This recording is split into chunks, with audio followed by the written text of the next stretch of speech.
there's a myth that the way that a great empire thrives is that they beat everyone over the stick and take their stuff, because that's like the Vikings or something, or the Mongols. Well, that doesn't last very long. If you don't know Hmm. how to build a civilization, it'll crumble. In order to be a great civilization and also dominate everybody, you have to successfully convert the technology, the knowledge that you learn. So the Hmm. most important thing is assimilating what people know. And that's a big part of my version of world systems theory that's different than Emmanuel Wallerstein. Hey, Robert, welcome back. This is round four.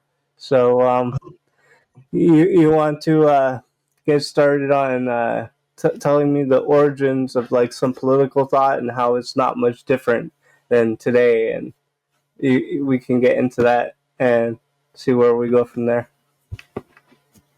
Yeah, yeah.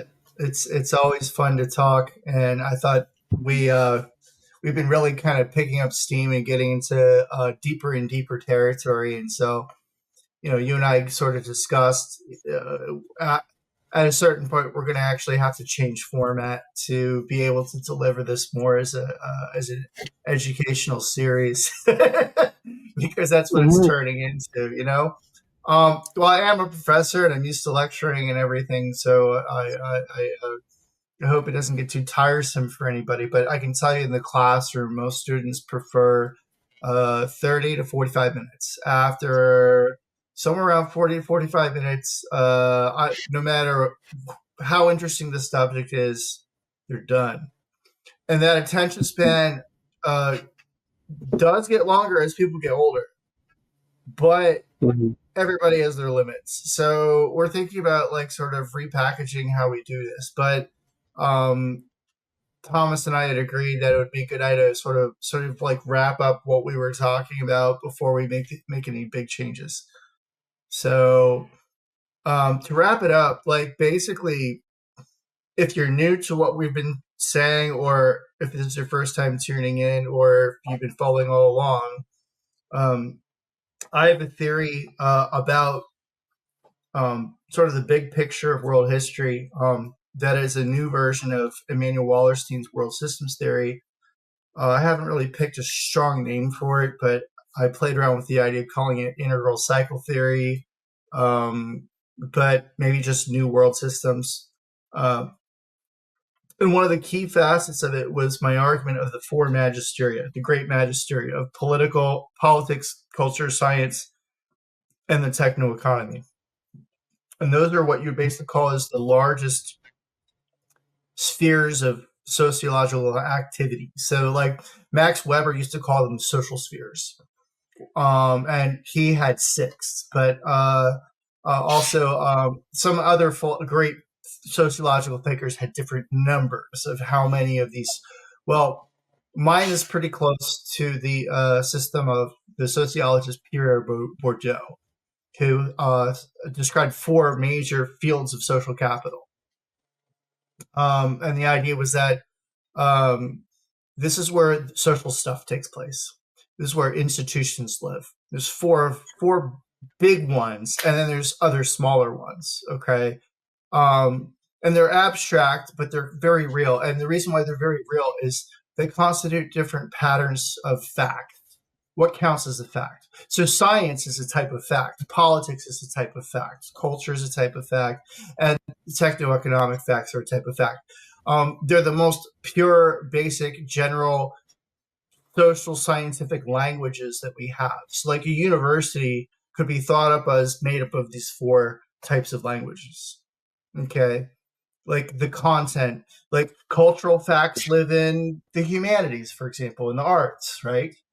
Whereas you have scientific facts live in the hard sciences and engineering, where you're building straight with physics and biology and chemistry. Then you have think about it that way, Then you have political facts, which are really the social science areas, and also rhetoric that is political that finds its way into the humanities. So the political side of the humanities. And then finally, techno economy is the science of capitalism is the best way to summarize it, and its inverses, which is the science of anti-capitalist systems, such as Marxism, also sorts of lives in the same space. But basically, economics, accounting, finance, management, the commercialization of technology is all there. Professional schools like medicine, whatever. So, and the idea is that these are different broad categories of fact with a different sense of what a fact is and how it works, and they're fundamental to our sense of reality. These types of facts, and major institutions control those facts. And the idea was like at the origins of what are you saying is different? Like, about, are you making a claim about the difference in the epistemic process of each, or wait, like, what is it? Like, I just want to make sure I'm following. Sure. The most important difference is that the institutions that run those facts and decide those facts are utterly independent as powers. Okay. So I'll give you an example. So shortly before the time of Christ, basically after the Bronze Age, before Christ, is what we usually call the Axial Age, although some people don't like that terminology. And it was the time period where all the world's great religions were founded, except Islam, pretty much. We're all in that period. You could also argue the Axial Age just took a long time to get to it, the Arabic area, but but anyway, the whole point was it was the separation of church and state permanently. And the idea that even if church and state were ever reunited again, they were still just joint allies. They weren't literally the same thing. I'll give you an example. When you have an official church-state religion like the Anglican Church of England, everybody knows that the Church of England and the political institution of England are still two separate institutions. They're not literally the same thing, right? So the separation of church and state begins when you literally separate this is a church and this is a state, right? And that happened during the Axial Age. Before then, they were not separate. They were one and the same. There was only one type of institution that dominated all forms of knowledge in early civilization, and it was politics. Okay? So civilization was the invention of the city. That's why the word polis means city in Greek. When we say politics, we're talking about the social phenomenon of operating city or larger social organizations. And before that, before the invention of politics, we didn't have any social organizations of people that big.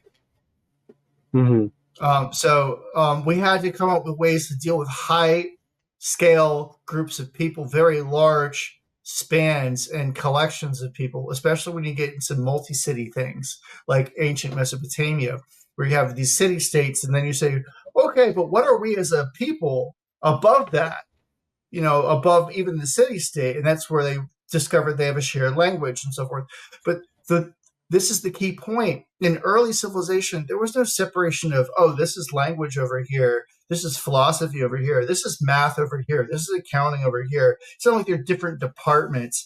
There was one truth. Yeah, it was unity of knowledge. Unity of knowledge. Everything was a single system of knowledge. There was no separation in the idea of science versus magic versus... It was all, unity of knowledge.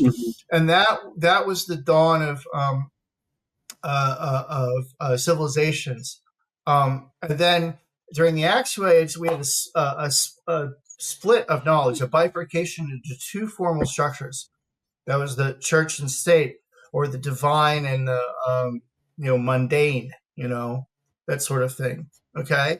And that persisted up until the 1100s without very much challenge at all. And then there was a question back around the 1100s whether or not with the new Aristotelian movement they would be able to unify those things again. And instead they saw cracks in it and said, there may be more than two, you know, more ways of knowing, right? Oh, different types of knowledge. And they had to kind of repress that for a while. And then finally, when we had the scientific revolution, they finally admitted that there was a third way of knowing science, you know, um, that was separate from the church and the state. That neither the church nor the state really had true authority over, empirical science, Mm-hmm. And so that finally broke loose with the scientific revolution, creating a third magisteria. And then shortly thereafter, it was discovered, economics was also not subject to either religion or politics or science, that it was kind of its own beast. And we created a whole system of world economic institutions to support those separate facts. We created accounting, banking, in the formal sense and the formal discipline of those things, as separate from those other ones, and created an entire system of business which now controls 80% of all human production. Whereas before the correction of the techno-economic magisteria, it was all politically controlled. Mm-hmm. Secondarily church, but that was like just tithing, like 10% of the economy. But other than that, it was all political. And then when like the very first corporations were acts of parliament. Mm-hmm. Like the tea companies where they did these, global trade enterprises that would last 100 years. They had monopolies, and all the lords of England could jump in and put their money in and have their stake. And that was like, it took a while for that to separate. So now we have four, okay?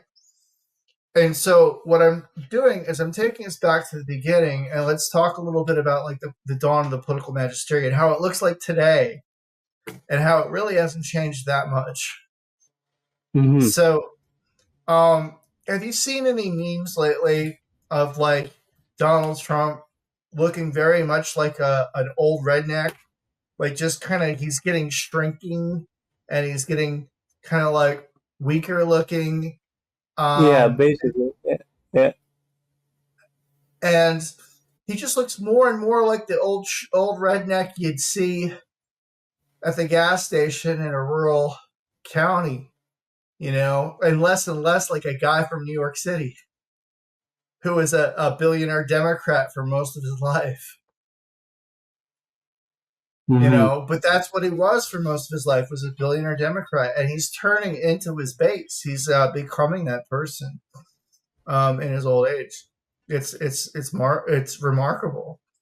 But he's becoming the face of like the agrarian movement, the rural counties of the United States, which are currently over 90% Republican.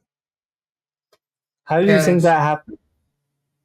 it's pretty profound, man. It's been a very long journey, but like, and then Elon Musk becoming the face of the alt right, and that just happened over a 4-year period where he was joking and joking, then finally did it for real. And Yeah. well, the way I look at it is that Elon Musk models himself as a modern day Caesar. He's a Roman, you know. That's how he sees himself, and he's not a Nazi. That's ridiculous. He's a Roman. Um, a Nazi tells you he's a Nazi. A Roman tells you he's a Roman, and he'll tell you that he thinks that he believes in the the survival of the fittest in a global competition for talent and for solving the world's problems, and that we don't have time for like losers. We've got to win, and so what he's Mm-hmm. basically arguing is that kind of like Caesar, he's like coming in and doing all the dirty work nobody else wants to do because he's the only Mm-hmm. one who can do it. And Trump's doing the same thing, but he's modeled himself as being like the leader of the farmers. And it's very clear why. Like, okay,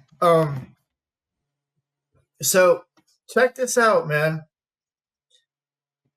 When there are some small parallels with the Nazis here, but they're not new because the Nazis ripped off 2,000 years of Western history to do their stunts. Okay, Mm-hmm. um, but like when the Nazis were trying to make themselves look good to their fellow countrymen, they had to create an image of the noble German nature and character and society. And so they had to kiss somebody's ass. Well, whose ass were they kissing? The Nazis. Who do you think? In order to win over the love of the people, whose ass did the Nazis kiss the hardest? What do you think? What was the group of political uh yeah, Um, I'm the not sure. German Volk, the Prob- German Volk. Who are the Volk? Do you know who that is? The uh, people, the folk. yeah, well, the German people, yeah. So, Yeah, yeah. So, yeah, so yeah. every country in the world has a folk culture. You know, its own like homespun, like local culture that goes back generations, and their father's father's father, and used to sing this song, and they your mother's mothers used to make their pasta this way, and it's those very folk traditions, right? Okay, and who follows those folk traditions? People who live close to the land, the agrarian people. Mm-hmm. The further away you live from a major city, the more you invest all of your love, your trust, and your belief in folk tradition of the people of the place where you live. So if you live in Delaware, in Sussex County, you think and act like a Sussex County folk person. They have no, I don't know if you ever heard of this. It's called the Apple Scrapple Festival. Mm. Okay, Uh, it's one of those like I huge. guess I'm too Canadian.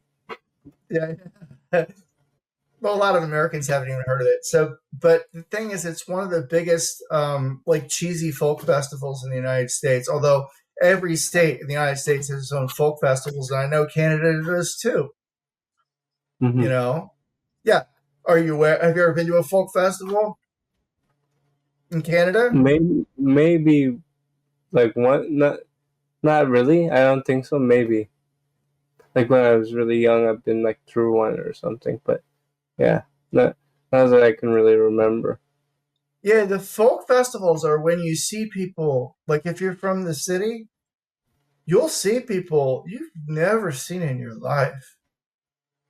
Like thousands of Canadians that live in a far more folksy, rugged environment than you do.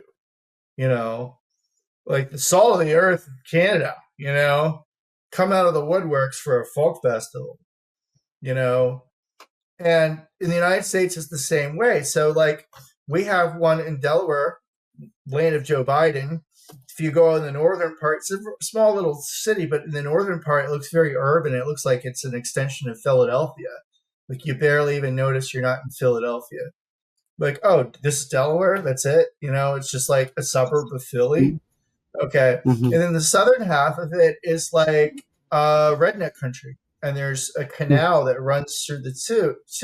The northern half of Delaware was essentially Northerners before the Civil War, and the southern half were Southerners. And so because they were split 50-50 down the middle, they declared neutrality and ran guns to both sides.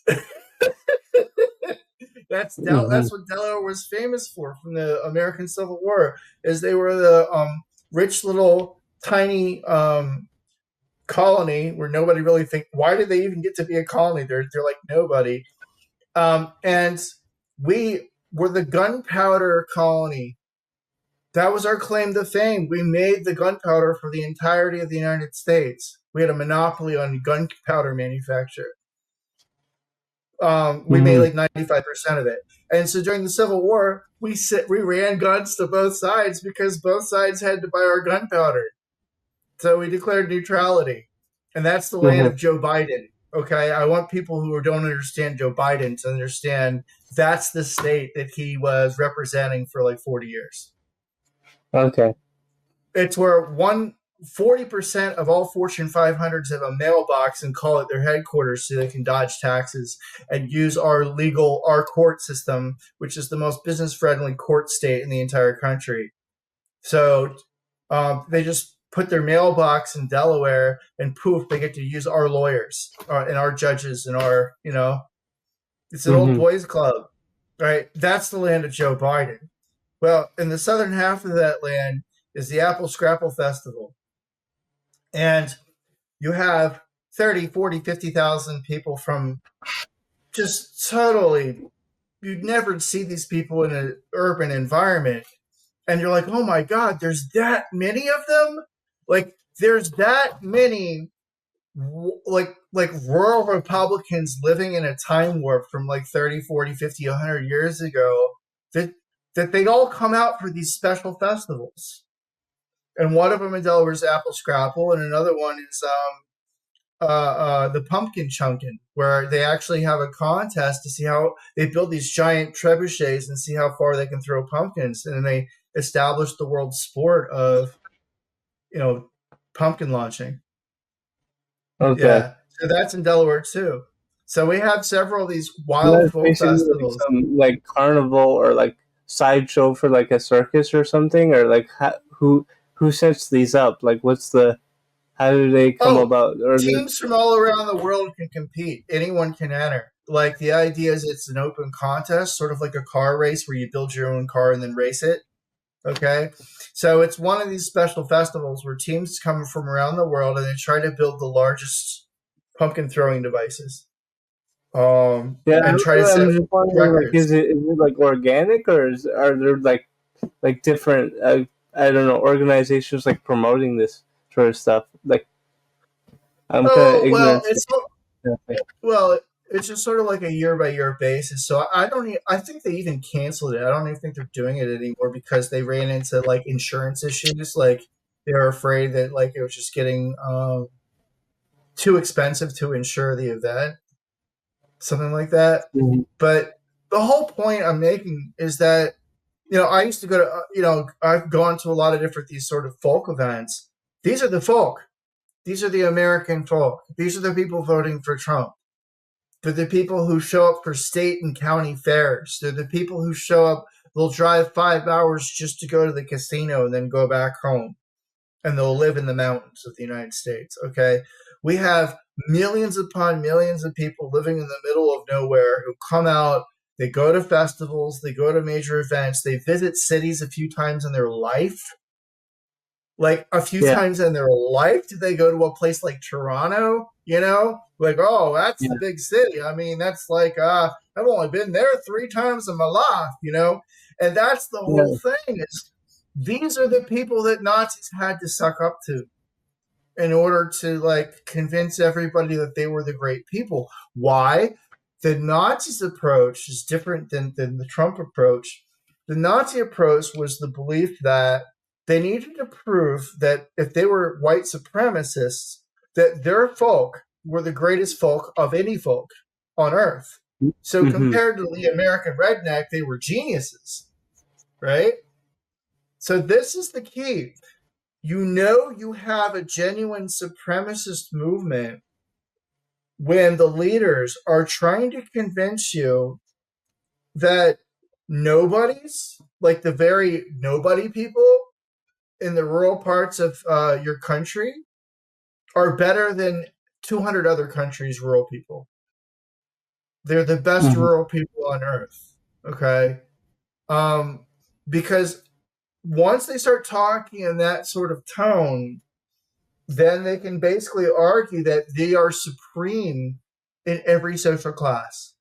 Because if our rural people are better than everybody else, our geniuses are.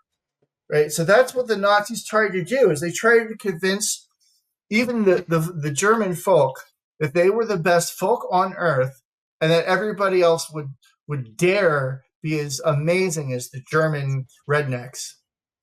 Hmm. Yeah.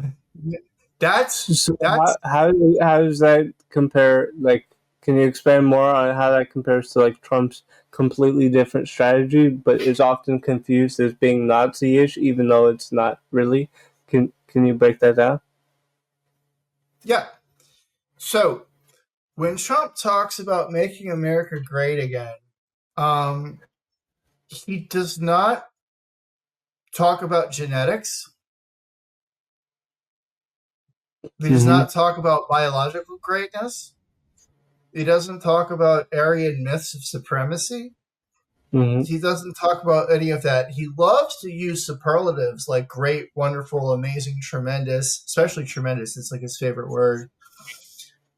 When talking to his base, he loves to talk almost entirely in superlatives. Great, perfect, Mm-hmm. awesome, amazing. Um, but uh, he's not luring them in with any promises of an ethnic superiority at all. Mm-hmm. Um, the suggestion is that Americanism is what's so great. It's a very, very strong civic nationalist message, the belief of which, um, how do I put it, predates the Nazis a long way before the Nazis. It goes all the way back to ancient Rome. So here's a fun one. Okay. Do you know what the word culture means? What it comes from in Latin? Cultivare. Um, no, I shouldn't. I should know because I speak Italian, but I'm trying to think of. No, It I'm not. means, it's I'm not pretty sure. little. It means to cultivate, to grow. It's an agrarian metaphor.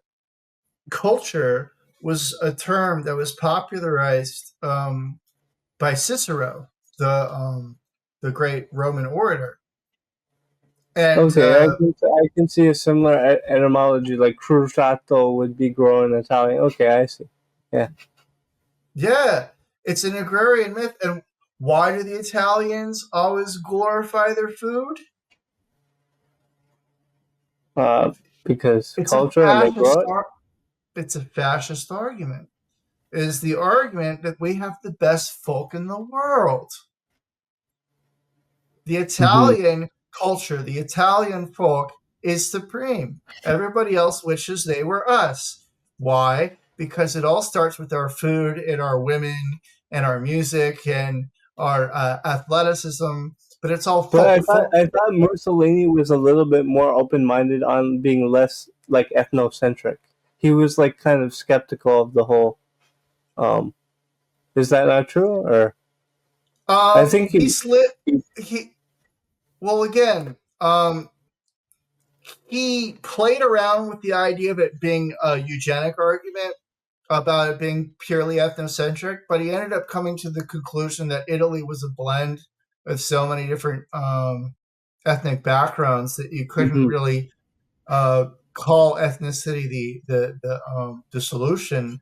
That basically he argued it was the culture itself.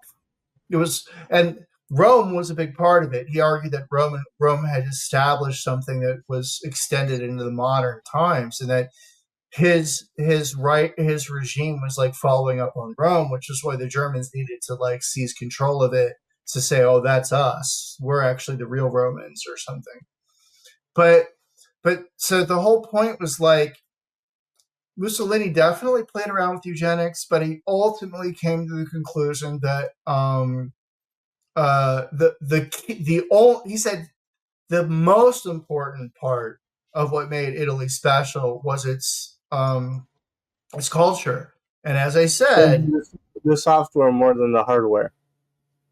yeah, it started Mhm. with the folk, the Italian folk culture, which was an amalgamation of cultures of around the world for over 2,000 years. They traded and exchanged with everybody everywhere.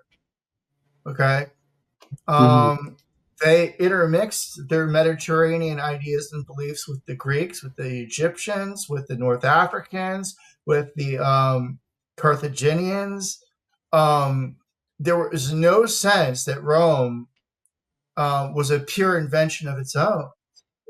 It was a empire, an imperial force that borrowed and made of its own whatever it found anywhere it acted. And so there's, a lot of the technologies invented by Rome. It could very easily be argued that many of them were annexed by Rome. Every time they took over a new people, they assimilated the technologies and made sure they spread throughout the entire empire. And that's important, okay? Because think about it this way. Uh, think about it as there's a myth that the way that a great empire thrives is that they beat everyone over the stick and take their stuff, because that's like the Vikings or something, or the Mongols. Well, that doesn't last very long. If you don't know Mm-hmm. how to build a civilization, it'll crumble. In order to be a great civilization and also dominate everybody, you have to successfully convert the technology, the knowledge that you learn. So the Mm-hmm. most important thing is assimilating what people know. And that's a big part of my version of world systems theory that's different than Immanuel Wallerstein. See, he was more of a Marxist materialist. And he liked to put everything on capital and ownership and property and war in a very dark and negative type of Marxist way, where he argued it's all materialism and power and all that that causes empires and all that in world history. But that's false, because it's really the knowledge. Because Mm-hmm. otherwise, you'd never be able to make an empire work in the first place. You can't sustain something if all you do is burn it down and pillage it.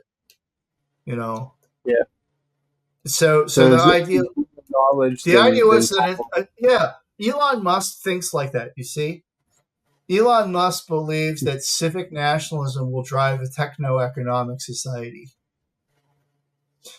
And mm-hmm. what the right wing wants to do, if they become truly statist and fascist, like Mussolini or like Nazis, they would want to completely merge techno economy and politics again, to de-separate them, remove that separation, merge them again. They would like for all of the economy to be in the name of, the republic, as opposed to the investor. Mm-hmm. Yeah. To reunite politics. Whereas the Marxists, the communists, also want politics to absorb the economic realm again, and invert it the opposite way in their way of Mm-hmm. thinking. Okay? So both the extreme far left and far right don't like the idea of all these separations of powers. Okay? And the Mm-hmm. farther extreme they are, the more they want to unify all of them, the four magisteria. Okay? So I'll give you an example. Russia, did they allow there to be religions under Soviet Like, Union? yeah, not under Soviet Union, not before. Yeah. They were very No, they. secularist. In fact, one of my Russian friends told me in university there was a course called he did University of Moscow. He said there was a course called something like atheist thinking or introduction to atheism or something like that. Like it was actually part of the curriculum. Right. Yeah, it was atheism was a state requirement, and religion was brutally suppressed because that was part of Marxist doctrine, and they took it literally and did so. China does the same thing. They brutally suppress any religion. That's why they're always beating up on the Tibetans, Mm-hmm. because they say that they're perverse and they haven't accepted the truth of atheism yet.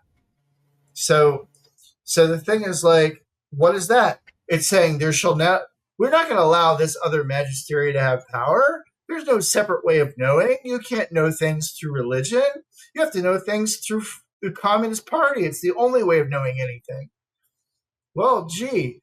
So they want to cut off the separation of economics, cut off religion, um, and then so they want to control culture. So they're trying to bring it back to the dawn of civilization.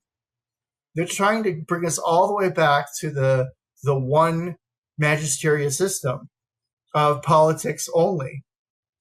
That's what the far left wants to do. Is they want Yeah, to the far left. eliminate Okay, yeah, all. now I understand what you're saying. I thought you Yeah, were saying the opposite. I'm like, no, that doesn't make sense. But yeah, I get what you're saying now. Yeah, yeah. yeah, Sorry. yeah. The far left wants to eliminate all political opposition, and that includes science, technology, anything that. This is the reason why they need to rewrite everything in political language. Okay, Mm-hmm. so it's why social justice mentality has to take over scientific journals because science needs to be subjugated to the political. Mm-hmm. Okay. So this is essentially ending all the separation of intellectual powers and reuniting them all under a single thing. And that's exactly where we started from at the very beginning of civilization. It was very bad. But that's what the communists want to do. Okay. And then on the other side, the extreme far right, the farthest right, we're talking about, you know, the real Nazis, the farthest right you could possibly go. In the modern era with the Nazis. And they also wanted to unite everything under politics. All there was the people, the state, the people, the German people, the folk. It was a unity. And all other things were in its service, including religion, including science. This is why scientists had to flee, and the Catholics had to flee, and the Jews and everyone had to flee who disagreed with their religious statements, you know? Mm-hmm. And their religion was confusing as hell. They invented their own religion, their own version of Christianity called positive Christianity. And that's Mm-hmm. important to know because positive Christianity, in many ways, the German version of Christianity, heavily influenced self help and New Age thinking after the fall of the Nazi regime. That a lot of the early beliefs of New Age were actually came to the West through Nazism. So anyway, you have positive Christianity was a Nazi religion that was a merger of Christianity and the occult. Um, Oh. and it was based on a whole lot of conspiracy theories related to the Knights Templar and the Rosicrucians and so forth, Mm-hmm. where the Nazis painted themselves as being the new Knights of the Round Table and the heir apparent to all those myths. Where they were Mm-hmm. the Knights Round Table, they were the new Knights Templar, they had occult and magical powers, the myths being that there was this esoteric form of Christianity where all this was going on and so they were trying to unite the Western esoteric occult tradition with Christianity with their Aryan myths, and it was just like this unity of all Christian folk beliefs like from Europe, all Mm-hmm. mashed into one thing, and that's how they were trying to you know. So think about today. Is the Trump movement trying to really do that? I'm not convinced that they're trying to act. They're not far right enough to me. I don't see that they're trying to I actually don't think they are. end But I still science find some of their and the behavior and economy. rhetoric confusing, but I don't think it's far right or far right enough to be. Yeah, I agree. It's a hodgepodge of things. Well, my point of view on that hodgepodge is that there's there's not one Republican Party. There's three, and there's not so there's more pluralism in the Republican Party than there is in the Democrats. There's Yeah, more different points of view. especially today. Yeah. Right. The Trump Republicans and the Musk Republicans are not the same people. You know, that's a coalition, you know. Mm-hmm. And one of the things you and I talked about was the United States has a two-party great party system, but we don't really have only two parties. we have a coalition approach where all of the parties on the left have to agree to exactly one position, and all the parties on the right have to agree to one position. And so there's always one caucus on either side that's like bullying the others. Mm-hmm. Like, and they don't even have to have a very large percentage to win. So suppose you only need a 51% on the Democrat side to win a vote. That's not true with all the votes. Sometimes you need 60%. But suppose you only need 51%. Well, you can have a situation where, like, let's say half the Democrats bully the other half into saying, look, you guys got to vote with us because it's your only hope. Like, your only way you're ever going to get anything passed is if you agree to our terms. So then you have like the larger coalitions bullying all the others, And that happens Mm-hmm. anytime Germany has a coalition government. But the myth is that the U.S. doesn't have a coalition government. It absolutely does. It just doesn't elect all those people directly in separate, clear platforms. And Mm-hmm. so it can be very confusing sometimes. Well, the Republican Party has three primary coalitions. And Trump is like the figurehead right now of what's called the study group, the Republican study group. And the Okay. Republican study group is Republican Study Committee, or whatever they're called. They're the largest of the three factions, and they bully the other two a little bit. Okay, and they're the ones who've decided that Trump is their guy. Okay, Mm-hmm. all right. The second largest committee currently is pretty close, but I'm going to go with the problem solvers, which are the centrists, and they're the fastest growing. And they were small under the Tea Party movement about 15 years ago, but now they've reversed. They're getting bigger and bigger. That coalition had like Mitt Romney and John McCain.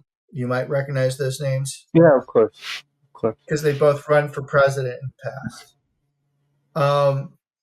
And so the whole thing about those guys Well, is they were John McCain more so because Mitt Romney was more of a religious conservative, right?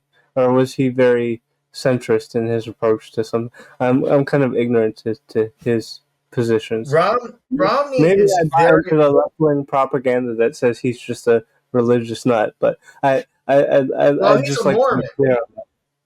Well, Yeah, he's a Mormon, and so most people say, "Well, you're a nut." Like Mormons have the lowest reputation among other Christian groups. yeah. They have the least compatibility. And if you've ever read the Book of Mormon, you'd understand why. It has nothing Mm-hmm. to do with the original Bible. It's Yeah. it's a I know. it's a Just some it's guy bizarre made it up or something. Yeah, in completely. the 1800s or whatever it was. No, he called the Americas the lost tribes of Israel, like the American natives. Mm-hmm. Those are the lost tribes of Israel, the American natives. And Jesus appeared to them separately, and there was a whole separate Bible for the New World that none of us got to participate in. And when we came, it's bizarre, okay? Yeah. It's nothing to do with Christianity that anybody else believes, okay? Yeah. So everyone says, well, those people are just so crazy that they must be far, far right. Well, the thing is, there's such a large group now that some of them are pretty far left. Like they have their own left and right wing. Okay. Yeah. I had a lot of friends who are Mormons who are collectivists. You know why? Because at the very original form of the Mormon church, they were communalists. They were collectivists. They didn't believe in private property. Yeah. They were a cult, but that's what they believed. Well, they separated into two basic wings, which are those people who still think in communalist terms and the ultra-capitalists that started all the multi-level marketing schemes in America. Those are the two major types of Mormons. And Mitt Romney is what you consider to basically be like the classiest type because he actually was the head of um, Bain, the largest strategy consulting firm in the world. Well, no, second largest. McKinsey's the largest. And so he was like this elite business guy. So he's not just a religious nut; he's like a super genius. I Mm-hmm. I cannot stress for you enough how intelligent the people who run the world's top consulting firms are, and how impossible it is for anyone to ever find themselves at the top seat. Well, Mitt Romney was the CEO of the second most prestigious consulting firm in the entire world. Mm-hmm. No, I had known Um, that he was intelligent. I just didn't know his full history or what his political stances were exactly. But yeah, but his political stances are very centrist, and he was one of okay. these. One of these people. You can't call him a classical liberal because he likes Mormon thought, but he's one of these people who essentially argues that a true Christian genuinely loves thy neighbor, and he's one of Mm-hmm. those people where he Well, Mormons believes tend to be very nice, right? Like they very nice. tend to be very nice people, and even have a sense of humor, and they're not too uptight, even if they are very religious in many cases. Yeah, they're very very energetic, outgoing, friendly. They have very high standards for work ethic, though. It's anyway. Long story short, they are a little bit restrictive. A lot of them don't even like drink caffeine. Mm-hmm. But on the other hand, when it comes to anything that's not restricted, you know, they're very laid back. So Mm-hmm. they're increasingly modern thinkers as opposed to like the Amish, you know. Mm-hmm. But long story short, Mitt Romney is like one of the paragons of Mormonism. So some people actually argued he shouldn't be president because he would be Mormon Jesus. Because the Mormons actually do have a mythology about eventually running the United States. Yeah. Yeah. So there was a fear we don't want him to be president because there might be a church and state issue there because he could be fulfilling Mormon prophecy if he became president. Yeah. Yeah. So long story short, there were weird things about those guys. Okay. No one would ever fully trust Mitt Romney or John McCain because John McCain always like he had these weird like grudges and he was very military and he always wanted to just like talk about bombing things to solve problems, you know. Mm-hmm. But well, he was a He's like, yeah, prisoner of a war. neocon, basically, right? Or no? Yeah. But he was probably the most likable of the neocons, like the most honest, noble, consistently of high ethical character. Mm-hmm. But he was still neocon. um, Yeah. So the point was there was nobody anybody really loved that was a centrist because of these problems. So when they tried to elect those people for president, which is usually where you pull your president is from the center, not from the wing, um, it wasn't working. And Trump sort of, after multiple failed attempts to pull from what we call the problem solvers group, um, Trump was like, no, screw them. Let's reunite the Tea Party people. The Tea Party, like the farthest right wing people that were often libertarian right wing, not necessarily not fascist, but libertarian. So we're going to take the Republican libertarian far right and merge them with the Christian rural far right, and we will bully the center into joining us. Like screw the center. We're gonna go populist, and that's what Trump did. So when Trump first came into power, the problem solvers tried to block him, and they're the ones who were like, "Screw this guy," we can't work with him. He's too Um, unhinged or whatever. Yeah. he's too unhinged. Yep. So what's going on right now is that Elon is stepping in, and he's trying to become the icon of the problem solvers that can actually get along with Trump. He's Mm-hmm. trying to reunite the problem solvers with the rest of the Republicans by being Doge. Doge, the Department of Government Efficiency. is Hmm. doing what the problem solvers couldn't do themselves. So the Mitt Romneys and the John McCains were what you call the fiscal responsible Republicans, were the only real reason why they were stuck on the right as opposed to the center left was because they wanted to clean up Washington and make it more efficient, drain the swamp or Hmm. whatever. Well, Musk is actually doing that. What they had Yeah. not been able to do. Do you think he's Okay. doing it too like rash though, or do you think he's actually has like a methodological like approach to actually get it done? And like I know he's very smart. I am an Elon fan He's making generally a lot of speaking. mistakes. But He's yeah, making that's a how lot I of feel. mistakes. I feel like he's a He's bit too excited. too excited. It's a little disturbing to be that like joyful, right? Um, when it should be like a solemn situation. Hmm. And also, a lot of the things that he's ordered to do are being blocked by the courts. And I don't think that Trump's going to have the resounding success that he's pretending he's going to have with the courts. So, long story short, I'm not happy with their methods, but I'm trying to talk people off the ledge from thinking that they're Nazis because they're not Nazis. People need to understand what they actually are, and the real contingents. None of the ones I mentioned are actually Nazis. You can argue that the Tea Party Republicans, the farthest right quarter of them, um, are the John Birch Society. They're basically the conspiracy theorists. They're the Infowars people. Okay, they're the QAnoners. Okay, um, they're Trump.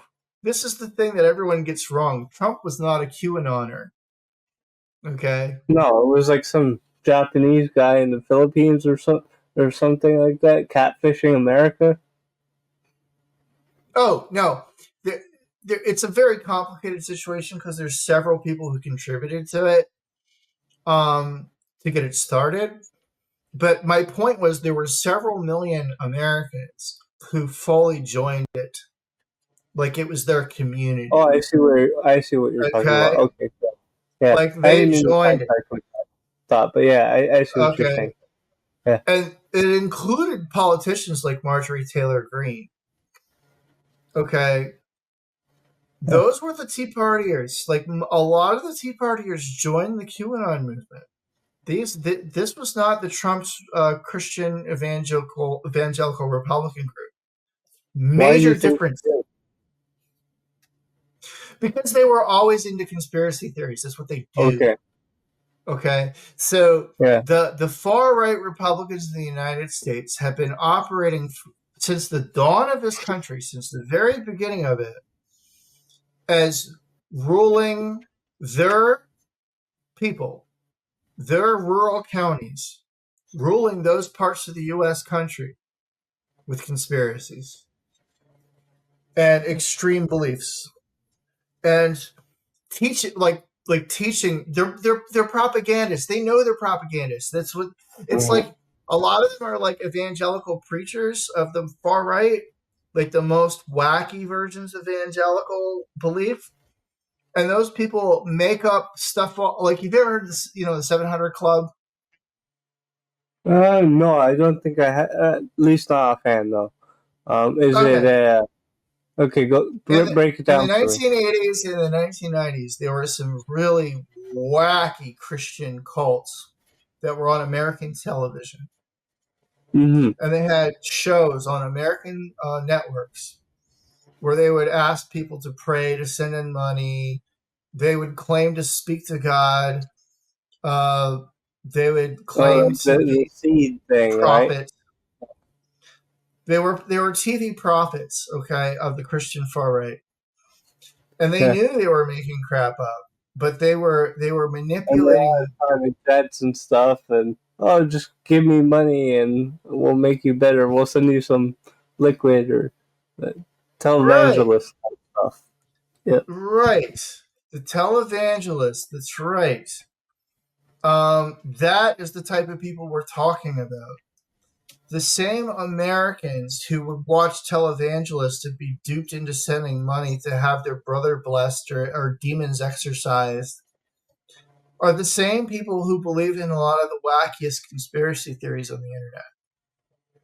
Yeah, but is there anything like internally contradicting in QAnon, or does it have Christian doctrine baked in? I don't know enough about what QAnon believers believe, but you probably do. Could you break down what the actual premise is? I know they have stuff about deep state and people are controlling things and weird stuff. That it's some of it makes more sense than others, and it's all over the place. But can you kind of break it down for me? Yeah, QAnon basically took a group of different conspiracy theories that were emerging on the internet and stitched them all together as one mega conspiracy that were all connected to each other. Is And they the were all, narrative internally consistent or no? hmm? Is the narrative internally consistent or no? They try to make it look that way. But there's so many plot holes where there were events that took place where you could challenge them and say those weren't real. Because Mm-hmm. again, they relied on a lot of events that came from like InfoWars and other conspiracy theories. Well, of course Okay. it's not real because you're stitching things together out of a whole bunch of bullshit. But it was the most popular bullshit. Mm-hmm. That's how the far right works is they throw spaghetti at the walls and whatever sticks, they're like, oh, let's ride that out because they don't believe their own shit. The conspiracists know they're making up a conspiracy. They're trying Mm-hmm. to control people. And so QAnon was a uh, a network of people who made up stories and stitched them together to the conspiracy to help it grow. And you don't know how many of them actually believed or how many didn't believe, but you got the idea that a small percentage of people knew who were running most of it knew what they were doing. They knew they were making it up. Mm-hmm. So, long story short, like the whole point there about QAnon was not to get too deep into that rabbit hole, but to say the people, the one third, the one of the three parties of Republicans, and they're only about a quarter of Republicans, they represent places like Wyoming, places nobody else ever goes. Okay? Mm-hmm. And because they're in such a cultural bubble that's so backwards and separated, they're the folk, man. And they have their own folk beliefs. And they've been listening to wacky theories and beliefs on the pioneer frontier of the United States for 200 years. Mm-hmm. That's what the folk do. They're not people like you and me who've spent a lot of our time closer to cities. Mm-hmm. And they're even the people, the core of the Trumpers think they're a little nuts. Mm-hmm. Because Trump's real core is in the what we call the semi-rural, because that's where all the manufacturing is. Yeah. Okay, semi-rural places are not just like 300 people living in tents chopping down trees. Okay, so getting back to your main thing, because I kind of sidetracked you with some follow-up questions. When you were saying there, okay, so there's the study group, right? Then there's outside of that, you have the Problem well, solvers, the problem solvers, and then and then the far right group, and then the far um, right group. Yeah. which they have a name as well, and it escapes me at the moment. But basically, they keep a secretive guest list, so we don't even know exactly how many Republicans are a member, but we understand it's about a quarter of the Is it that Republican. official? Like it's formal or it's informal? Like Yes, it's okay. it's formal and secretive. Okay. Yeah. And so basically there's actually more sub factions than that, but I'm not trying to get into all that detail. It doesn't matter that much. Yeah. Three major factions. And the whole point is this: the centrist Republicans are well educated and live towards the cities. Okay. The Hmm. Christian right are basically the semi rural people who live in all the small towns in America and everything in between, and a small percentage of the urbans. That's like your bread and butter grassroots Republican. And then the far right live in obscure places and believe the wackiest things. And they're usually like, again, like hillbillies, backwoods people, you know. Hmm. Although on the internet, there's plenty of urban far right trolls, but there's still a very small percentage of the overall population. It's like Hmm. 1%, 2%. And that might have more to do. I don't know. I'm just speculating, but that might have more to do with like mental illness or something, and not like a Yes. statistic significant. And it might be more like a delusional Yeah. disorders, schizophrenia, something like that. Um, Yes, a whole lot of the mass shooters in urban areas have those mental issues, and they fall into those beliefs. Paranoia. yeah. Yeah. Um, but yeah, so the whole point is like when you look at it that way, you also have to look at the fact that like over the history of the United States, the party system has evolved and there's been many different patterns. And the pattern I just described to you is relatively new. It was different 20 years ago, and it was different 50 years ago. And people forget who are young how many times this is reorganized and realigned. So like really young people, it's also real for them. Like every political situation, action, like they believe in real time. Like I mean, the left has just always had these same beliefs, right? And the right has always been like that. So it just goes back in time. And and you know, the left is always good, and the right is always bad, and the rights are always Nazis, and the left are always, you know, like frustrated commies living in capitalism or something like that. And the thing is, like, that's not how the American party system has worked at all. There's been so many dramatic changes. Here's where I'm going to come full circle and really screw with everybody's heads. Remember when I was talking about, like, the folk? Hmm. Okay. All right. Well, the left have their version of that folk. Okay. They call it the worker. Okay. Yeah. Okay. Okay. Are they the same social class? No. Yeah. They're not the same Kind of. Well, people. is the worker not like the same class as like the rural class? Like, there's a lot of overlap, though. Mm. No, it's not. Nope. No, so Okay. this is one of the big confusions. Okay, you go back to the foundation of Marxist theory. Marxist theory recognized a lot of social classes existed, but they tried to simplify the situation to make it easier to argue. It's much easier to argue that there's a worker revolution if you lump all the workers into one group, right? Oh, I see what you're They, saying. Okay. right. But that's not actually what the Marxists believed originally. The Marxists Hmm. believed that two among all of the classes emerged as most important. Think about it almost like if you ever watched the movie Dune or read the books Hmm. or anything, Yeah, I've and watched the you movie. get you get the idea that there's supposed to be all these other great houses in the Landsrat, but you only ever hear about the Harkonnens and the Atreides.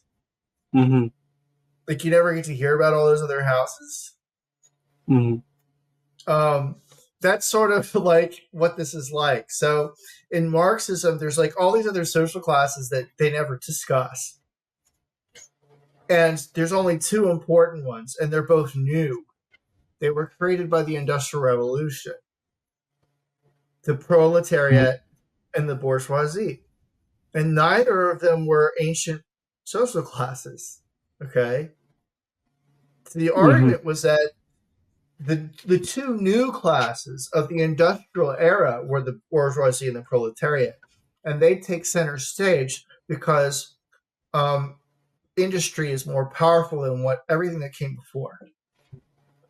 Mm-hmm. Okay, Marx's definition of industry starts with the steam engine. Anything before the steam engine is not industry. So the Mm-hmm. workers work in industries that are post steam. Okay, so in the early industrial revolution, you still needed massive numbers of low skilled labor people. Okay, those were the workers, and they worked in factories. And his argument was that the worker was going to be the source of class consciousness because the farmers, the agrarians, were too backwards. They were too doped up on religion, and they were too the folkish superstitions and beliefs of the farmers were just, oh well, they're just hillbillies. Oh, I see what you're saying. Yeah, okay. That's how Okay, you divide them conceptually, yes. Okay. right. So Marx had no interest in the far right agrarian groups. Well, were agrarian groups always historically far right, like definitionally, or were they just rule? Like you froze. Okay, Okay, sorry. You're back now, but you froze. So okay. say what you were saying again. That's a wonderful question. Well, I'm going to take you all the way back to the first period of history of civilization where we had a single magisteria. Okay. All right. Okay. So during that period, over 90% of the population became agrarian. They all settled on farms in civilizations. Whereas if you weren't in a civilization, there were nomads or barbarians. Okay. They were living off the land and moving around. And then when they started making farms, they became permanent people of the place, and they Oh, I became see. the culture. Okay.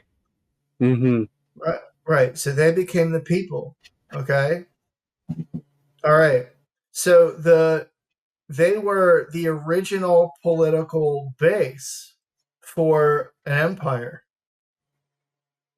Yes. They were the people who all of their interest was in supplying food to the militaries who would then expand and fight and so forth.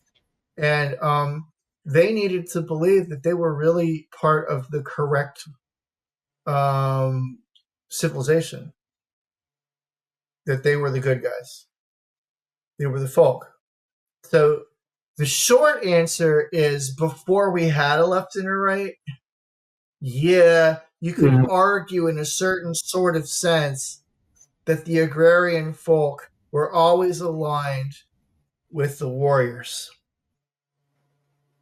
who protected them and expanded their power and their base from the farm Mm-hmm. out. And the warriors were like in the feudalism were like the knights and the lords who taxed the farmers. So if the farmers were loyal, they weren't slaves. They were true believers in their own people. Loyal farmers were the far right Mm-hmm. because they were the base that made the war machine possible for a feudal society and for an empire. And they were the 90%. They really were 9 out of 10 people. So the folk was everything. And the top 10% were the elite classes that represented the folk. Okay. And that was the old system. And the thing was, if you were the left, you were the people who were kicked out. There was no Okay. left. There was no left. You were murdered or kicked out. Okay. There was no left. So the left lived in different places. They were places that escaped the empires or never wanted to join them. You see? So Mm-hmm. so the far right agrarian folk who are in the empire and proud of it were the base for civilizational, conflict and expansion and producing. And then The people who fought against them were the barbarians and the free organizational groups, the people who would they would have like free cities, where they would split off and like form like their own uh egalitarian societies, but they're really small. That would Mhm. happen a lot. Okay, that was the left, but they were small. Okay, it wasn't until like civilization got much farther along. It was actually at the end of feudalism where the left rose as a force. Okay, you see Mhm. what I'm saying? There really wasn't Yeah, much. The left was like the yeah, I the see what you're the, saying. the No, Mongol hordes were the left. You know what I I'm mean? just The Mongol wondering hordes were the if left. you could see like a left wing populism in theory that Yeah, that the Mongol encompasses. hordes. Yeah, Yeah, the yeah, Mongols. Yeah, yeah. Okay. any of the Huns, the Mongols, the Tartars, all of the great hordes, the barbaric groups, they were the commies. They were the equalitarians, the egalitarians. We don't have any leader for long, and if he screws up, we kill him and replace him with the next leader. Like that's the left. Hmm. Basically, they're the people who say eat the rich and kill all the billionaires. Mongol hordes, same people. Because think about it. When you live in a nomadic or barbaric group, you have an egalitarian nature. You tend to be more polytheist. Um, you tend to believe in greater sexual and freedoms and various different types of freedoms. Like inequalities. But They used to have. were they all like barbaric, or was it just a certain point in time, or a certain like group, like the warrior class, but like the farmers were actually just like doing their shit, you know? Oh yeah, well it depends on the group, right? Um, so like the Gauls, who the Romans took over. Yeah. I mean, you can call them the left in early Rome. Hmm. Again, they were more gentle. They were bigger in sharing things equally. Hmm. Um, that sort of thing. Anyway, long story short, that in sociology, the argument was that the right was the empires, the civilizations, and the left was anything that stood against them. And what happened was like around the time that the magisterial that science took off and religion was weakened because of it, um, it opened up the possibility for everybody to doubt the church as a supreme authority, the Catholic Church and stuff like that. Okay, Hmm. so it opened up the gates for atheists, for polytheists, for religions around the world, um, and the left emerged as a force inside the political magisteria for the first time. You follow me on that? The left was not like that we know of today, was not enfranchised inside any empire. That Rome didn't have enfranchise a left. Like the left and the right in Rome would both be on the right wing. You see, in today's sensibilities, there are two different parties within the right. Okay, but the left was everything outside. So what happened was that when democracy took over in Europe, the left was enfranchised for the first time inside the actual great empires. Okay, You like mean like France, after the England. time like after the time it was conceptualized and they had the people on one side of the bench versus the other in France or whatever? Is that when you're Yes, talking? Okay. yes. Yeah. So the French Revolution invented what we call the left and the right. Hmm. Okay, that was not So really that's invented until the a bit confused when you're talking about people before that. Like, how do you adequately They define something as left or right? That I'm not saying I disagree with it. I'm just saying it gets a little bit murky, doesn't it? well, that's why I said there was no left and a right. However, that's because everything that would have been the left Yeah. wasn't allowed at all. Mm-hmm. There was no left. Like all of those people who had those thoughts and beliefs were all heretics and were killed. Okay? Yeah. Like they would have been murdered on sight. You Yeah. know, they were allowed to exist inside the empire after the Great Revolutions in France, the United States, and so forth for the first time. Okay? Mm-hmm. So that's why the left was invented then, because those people weren't originally allowed in the empire at all. Anybody who was like that would have been forced outside of the empire or killed and hunted. Mm-hmm. You know, that's how Mm-hmm. much the left was suppressed until then. But that the closest parallel that we have is all the different barbaric groups who resisted and fought against the civilizations. And we have great sociologists who have made those arguments for many centuries. Ibn Khaldun, the great Arabic sociologist, made this argument in like what, 12th century. Mm-hmm. I don't remember what century it was that he wrote it. I don't know why I'm blanking right now. But basically, he had a theory that all of civilization was a story of the barbarians versus the civilized.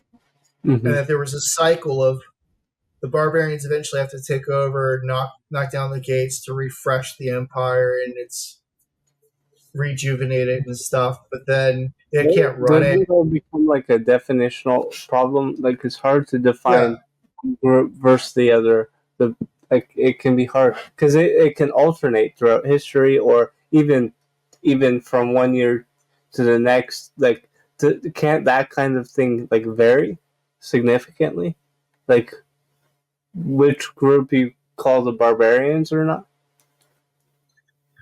Everything in history is complex. There is no dichotomy that exists consistently throughout all times and places. You're correct about that. Mm-hmm. However, we can make generalizations about the usual pattern. Yeah. And that's what sociologists do. They make generalizations about the general patterns, full well knowing they're never perfect. Mm-hmm. But the generalization that has been found more than any other generalization in world history among sociologists of any time or any place is this dichotomy.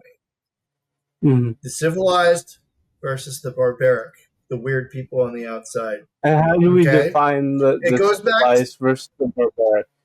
I just want to make sure, like, I have the same definition. Oh no, it's not defined by me. It's defined No, by I'm not saying it's defined by you. I'm saying I want to make sure I'm understanding what you're saying. Like topically.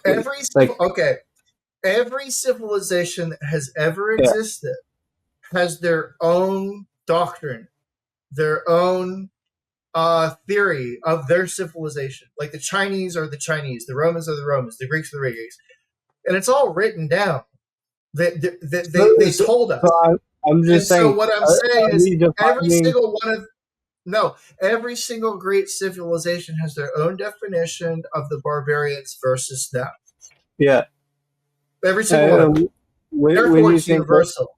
What do you think a good general, just for general understanding, a good definition is?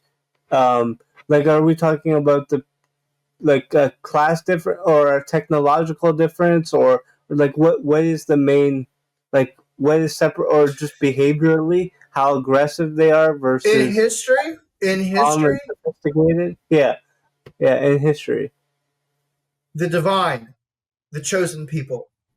Every civilization was the chosen people. Okay. They told us that's how they conceptually understood it every civilization told us so. The Chinese were the place. You know what China literally means? The place between heaven and earth. I didn't know that. That's cool. Yes. The name of the civilization of China is basically Shangri-La, the holy place, the greatest place on earth, the place that's so high it's above earth, but not quite to heaven. That's China. So that's the name of their civilization, right? So Mm-hmm. what's so ridiculous is that all these right wingers try to argue, oh, the Jewish are the chosen people. They must be, the furthest right whack jobs there are in history, and they're controlling everybody else. No, every civilization was named as being the holy people. That's where they came from. In fact, some Native American groups, even the name of the Native American tribes, the word actually means human. Mm-hmm. So, like, I'm trying to remember. It was like, wasn't it like the Shoshones or something like that? This one of them was like, what does Shoshone mean? They're like human beings. In fact, there was Mm-hmm. a movie that really illustrated this very well. Dustin Hoffman was in Little Big Man, where he plays a guy who grows up in the 1800s living among Native Americans, and he lives this wacky long life, and he goes back and forth between like the white Western man's life and the native's life, and the tribe he came from was the human beings, Mm-hmm. and what that means is everybody else isn't. You see what I'm saying? Yeah. No one else was the human beings except for that one tribe. This is the whole problem with the narrative on the left, is that the left always likes to claim that there was like one right wing, one patriarchy, one general thing. And I see every what you're. civilization on earth called themselves the divine ones and the humans. And every other group is the weirdos. But I will tell you this, that the high civilizations recognized each other as civilized, but Yes. For the generally most agreed part, all the 99% of the time, yes. yeah, they would generally say, okay, you guys are civilized, we're civilized, and the rest of those people are whack jobs. Okay? Mm-hmm. Yeah. Well, that's what the right really has always been. The right is always the belief that God's on your side, Mm-hmm. and that the book of heaven was written in your language, you know, with Mm-hmm. pictures of God that look like you, you know. That's really what the right was all about. Okay, it was the belief that you're the good guys and everybody else is weird, you know. And so what I'm saying is that goes all the way back to the beginning of every civilization. So to try to hold it up to the white people as inventing that is insane. It was Yeah. every It's, people, it's most of every the people. indigenous people. Every people at one point in history were doing that exact thing, and it's Most part of Native the. American tribes had racial slurs for each other. Yeah. I mean, there's no escaping it. And so what'll happen is the left will make up a noble savage myth about the indigenous people Yeah. as being like so morally above the rest of the world. And they're some of the Yeah. most racist people. I mean, Because both the yeah, noble savage and the brutal savage have flaws with their thinking because there's so much variation to, between yes. different different tribes or bands, and you could say some were peaceful and some were not. Like Yeah. he just, it's not a universality, right? Like, it's, No, it's all yeah, over the place. And conspiracy theorists of the left and the right used to try to create stories that made it all fit their their worldview. So like if you're the communists tried to argue that the noble savage was like a communist, you know, mm-hmm, and that we took a wrong turn, but we can go back to our original utopian communist roots. I mean, that's what Frederick Engels wanted to do, and so anyway, like today the alt-right evolutionary biologist arguments about masculinity and women and the genders and how they relate to each other and all that stuff. Some of it has a scientific basis, but some of it is again this it's like the noble savage or the brutal savage argument. They're overgeneralizing, Hmm. where they're making broad sweeping generalities about gender, which just aren't true because men are best understood by their social class and their career. And Hmm. historically, every society had hundreds of different types of subclasses depending on what your career was, and cultures that describe that type of man. There wasn't no one type of man. It's like the Yeah. alpha male. No, that's ridiculous. No, you The, have different. You have alpha. You have like debate. Was it like? There's all these different levels. I forget how. I guess yeah, that whole anthropologists. well, Yeah. that whole system was made up by pickup artists. It actually was all based on dating theory, but Well, I thought they but borrowed the lingo from actual academics and kind of butchered it in a bro science way. But I thought some of these terms were actually real terms at one point. No, some of them, not others. But I have a degree in yeah. anthropology, and I never heard anyone use them. Oh, okay. Eh, I didn't You know. know, I was just asking, right? no, it's okay. It's all right. It's common misunderstanding because, like I said, the alt-right Yeah. evolutionary biologists are very new, and they're not considered to be a legit. They're heterodox. They're not mainstream anthropology, Yeah. and a lot of it was based off of dating theory. It didn't really have any basis in tribal behavior or anything like that. No, no, no. Yeah. I'm gonna simplify it. Um, it's not like alpha, beta, gamma, sigma. No, it's what's your profession? It's that simple. If you were the medicine man of your tribe, you have a style. There's an expected sort of pattern of behavior, for example. The medicine man Well, is not the most couldn't macho. certain jobs fit like certain archetypes, like alpha, beta, gamma with it? Like it could still, you could still use it as like a shorthand or something. No, like because you might want to cluster people or like it might be easy. It's possible to create sorting systems, absolutely. But we Yeah. have to remember they're abstractions and that they don't actually directly map on the reality. Oh, of course, of That course. I agree. the reality is, and I'm going to stress this hard because we have the historical record. Every career, every profession has an idealized personality that fits that career. So suppose you're a salesperson. There's a Mhm. certain set of behaviors we expect of a highly talented and successful man who is a salesperson. They're usually extremely well dressed, extremely articulate, always look great.